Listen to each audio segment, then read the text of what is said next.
Alors c'est un débat comme on n'en connaît qu'en France et qui se passe par tribune interposée. Le sujet, tiens, et si on ne remboursait pas la dette des pays européens, dette publique détenue par la BCE. Il se trouve qu'on a parlé ici en début de semaine pour siffler la fin de la récré. Christine Lagarde, patronne de la BCE, a qualifié cette pratique d'illégale, contraire au traité. Bonjour Béatrice. Bonjour Lavigne. Béatrice Mathieu, directrice adjointe de la rédaction de l'Express. Vous nous dites que ce débat, il ne sert à rien. Il ne sert à rien, vous êtes gentil, mais c'est quand même, il est faramineux le poids de la dette. Et puis dans l'histoire, on a déjà annulé des dettes. Il ne faut pas refermer le dossier comme ça.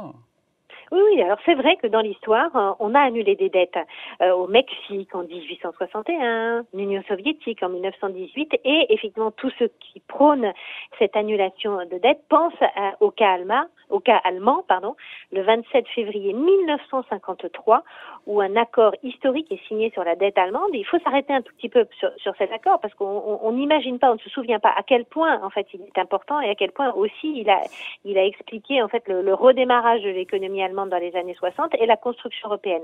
À cette époque-là, en fait, il prévoit une réduction d'au minimum 50% des montants empruntés par l'Allemagne entre les deux guerres mondiales, auquel il faut ajouter un moratoire sur le remboursement de la dette, un report sine die des dettes de guerre qui auraient pu être réclamées à Bonn.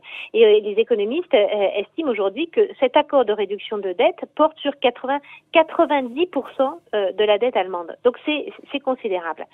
Alors, bon, partant de là, on peut se dire, finalement, pourquoi n'annule-t-on pas la dette détenue par la BCE? Évidemment, c'est pas toute la dette publique, mais notamment celle détenue par les assureurs, etc., parce que ça reviendrait tout simplement à ruiner des millions d'épargnants. Et là, par un coup de baguette magique, finalement, la BCE n'a qu'à créer cette monnaie-là. Alors, Christine Lagarde a raison quand elle dit c'est illégal, c'est interdit, c'est contraire au traité de Lisbonne qui interdit de le faire. Et donc, on imagine déjà des tempêtes sans fin et des conseils européens qui dureraient des semaines et des semaines pour faire changer le traité. Et un bras de fer aussi terrible avec l'Allemagne, avec les pays du Nord. Évidemment avec l'Allemagne. On voit ce qui s'est passé sur le simple fait de pouvoir acter un emprunt en commun avec le plan de relance européen. On n'était que sur un emprunt en commun qui, là, n'était pas contraire au traité. Donc, imaginer qu'on refasse ça semble assez illusoire. Mais c'est pas simplement la raison. Je pense qu'il faut déjà redonner quelques chiffres qui sont importants. De quoi parlons-nous exactement? Entre janvier 2020 et janvier 2021, grosso modo la période de pandémie, la Banque centrale, à travers les banques centrales nationales, parce qu'on parle beaucoup de la dette détenue par les banques centrales, par la BCE. En réalité, ce sont les banques centrales nationales. Dans le cas de la France, c'est la Banque de France qui a acheté. Et donc, elle a acheté pour un peu plus de 200 milliards d'obligations publiques françaises. Janvier 2020, janvier 2021. Voilà. Par exemple, en Allemagne, la BUBA, elle a acheté 240 milliards de titres allemands. Ce qui représente, en fait, 63% des émissions de dette nette par l'État français. Quand même. Donc on est quand même 2/3 de la dette émise pour financer notre bon fonctionnement a été achetée par la BCE, par la Banque de France. Par la Banque de France et donc par la BCE. Et il faut voir que c'est plus pour d'autres pays européens, et notamment les pays du Sud, l'Espagne, l'Italie, la Grèce, puisque là c'est plus que 100%, c'est-à-dire que l'intégralité en fait des déficits de ces pays-là ont été financés par l'eurosystème, par les banques nationales. C'est considérable et on est bien effectivement dans une forme de monétisation des déficits, même si ça ne se fait pas sur le marché primaire, c'est-à-dire que lorsque l'État émet le titre, ça n'est pas effectivement d'abord la Banque centrale qui est en face de l'État, elle les rachète sur le marché secondaire, mais très rapidement, et c'est un simple jeu d'écriture. Ouais. Béatrice, on parle des flux, mais il faut aussi s'intéresser au stock. Quel est le stock de la dette publique française qui est entre les mains ou dans les comptes de la Banque centrale européenne? Alors aujourd'hui, on estime qu'on a 26% du stock de la dette publique française qui est en train Un d'amortir. quart de toute la dette publique française. Voilà. Et compte tenu en fait des montants qui vont encore être émis cette année, on devrait atteindre le seuil des 30% d'ici la fin de l'année. Encore une fois, il faut se comparer. Quand on regarde l'Allemagne, la BCE détient, à travers la BUBA, détient 39% du stock de la dette allemande. Donc il y a bien un financement monétaire. Ouais. Alors là, maintenant, il faut se poser des questions. Béatrice, attends une seconde. Le résultat, donc le bilan de la BCE a gonflé de combien pour le coup, en prenant en compte toutes les dettes publiques européennes de tous les pays? De plus de 1000 milliards d'euros. C'est considérable. Et donc la question c'est, est-ce qu'il y a une Il y a limite plusieurs ou pas? questions. Est-ce qu'il y a une limite? Il y a plusieurs questions. Est-ce Est-ce qu'il y a une limite déjà au gonflement du bilan de la BCE? il n'y a pas de limite technique. C'est ça qui peut être un peu magique. Et quand on reprend un exemple, c'est le cas du Japon. Le Japon vit, et on peut même dire vit très bien, avec des déficits et une dette publique qui est bien plus élevée qu'en Europe, et avec un financement monétaire qui se fait de façon assez facile.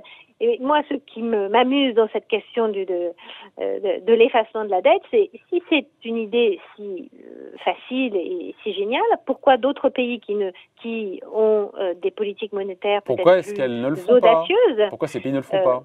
Pourquoi ces pays ne le font pas? Pourquoi le Japon, finalement, ne l'a pas fait depuis 15 ans? Pourquoi la Banque d'Angleterre ou la Fed ne le fait pas? Et l'idée, c'est de dire finalement, peut-être parce que ça ne sert à rien.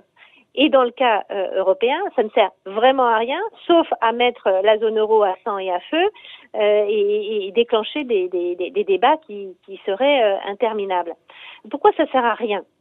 Que dans les faits parce que dans les faits, en fait, il est possible que la Banque centrale européenne garde de façon indéfinie ces titres dans ses comptes. Oui, mais ça, c'est une hypothèse de travail, c'est pas une certitude. C'est une hypothèse de travail. C'est quand même une certitude qui tombe un peu sous le bon sens. La première question que ça va se poser, c'est de dire, est-ce qu'elle va continuer indéfiniment ses achats? Oui. Sans doute pas. Bah oui, sans doute pas. C'est-à-dire, au fur et à mesure, on va bien, à mon avis, sortir un jour de cette pandémie. Vaccin ou pas vaccin pour tout le monde. Et donc, retour de la croissance, plus de recettes et donc moins de déficit. Voilà, donc les États vont émettre moins. Puis une grande partie de ces émissions, c'était des émissions liées aux mesures d'urgence. Donc, ils vont émettre moins. Donc, forcément, les rachats vont logiquement diminuer. Est-ce que cela veut dire que la Banque centrale va vendre son portefeuille d'obligations? Celle achetée pendant la crise. Les fameux 20 points de PIB, 500 milliards d'euros pour la France. Voilà, c'est ça. Pourquoi le ferait-elle? Le risque il serait énorme de déstabiliser énormément les marchés obligataires, vu les montants en jeu dont on a parlé, les milliards qui ont été achetés, et donc de voir le prix des obligations chuter fortement, les taux d'intérêt remonter énormément, d'où il y a deux effets. Comme disent les experts, un double dip, donc un replongeon dans la récession de l'activité, et surtout des pertes dans son portefeuille. Ouais, mais ça, elle s'en fout pas un peu, honnêtement. Est-ce qu'elle a intérêt à vendre? Pas vraiment. Et par ailleurs, les pertes dans le portefeuille de la Banque centrale, qui est l'actionnaire principal de la Banque centrale? Les États. Il faut voir que chaque année, la Banque centrale reverse un dividende aux États. Donc la charge d'intérêt ne coûte rien. Qui, grosso modo, compense en partie les charges d'intérêt que paye l'État à ses créanciers. Donc plutôt que d'effacer et de créer une tempête politique en zone euro, mieux vaut quelque part cette dette qu'elle ne coûte rien en intérêt et qu'elle est prolongée à chaque fois qu'elle arrive à maturité. Bien sûr. Ça se transforme en une forme de dette perpétuelle qui ne coûte rien. Donc ça équivaut à un quasi-effacement de dette sans le dire, cette dette née de la crise du Covid. Bien sûr, la BCE, comme toutes les banques centrales, fait rouler la dette. C'est-à-dire que quand une échéance tombe, immédiatement par un jeu d'écriture, une nouvelle dette est créée. Donc on a racheté, et donc on a bien la création, encore une fois, sans le dire, d'une forme de dette perpétuelle. Alors pourquoi on a ce débat en France, si ça a l'air si simple? Mais je pense qu'il y a plus, c'est moins peut-être un débat économique qu'un débat presque politique et idéologique, et qui est derrière la question de l'indépendance des banques centrales. Ça, c'est encore un autre débat, ça. Mais oui, mais c'est ça, en fait, en réalité, qui se joue. C'est revenir sur l'indépendance des banques centrales. Et là, de fait, c'est le cas. De fait, c'est le cas aujourd'hui. Mais encore une fois, c'est sans le dire.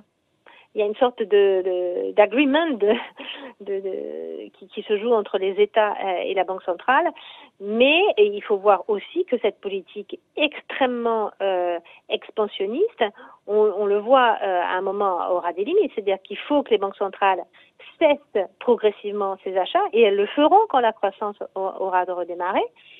Et il faut qu'elle le fasse parce que cette politique aussi est fortement inégalitaire, conduit à une augmentation très très forte du prix des actifs. On le voit, on le vit tous les jours, dans un monde aujourd'hui où les inégalités se sont creusées. Donc pour cette raison-là aussi, le quoi qu'il en coûte des banques centrales devra cesser, mais ça ne veut pas dire qu'elles vendront le stock passé. Voilà.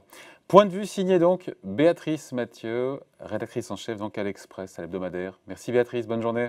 Merci, au revoir. Salut.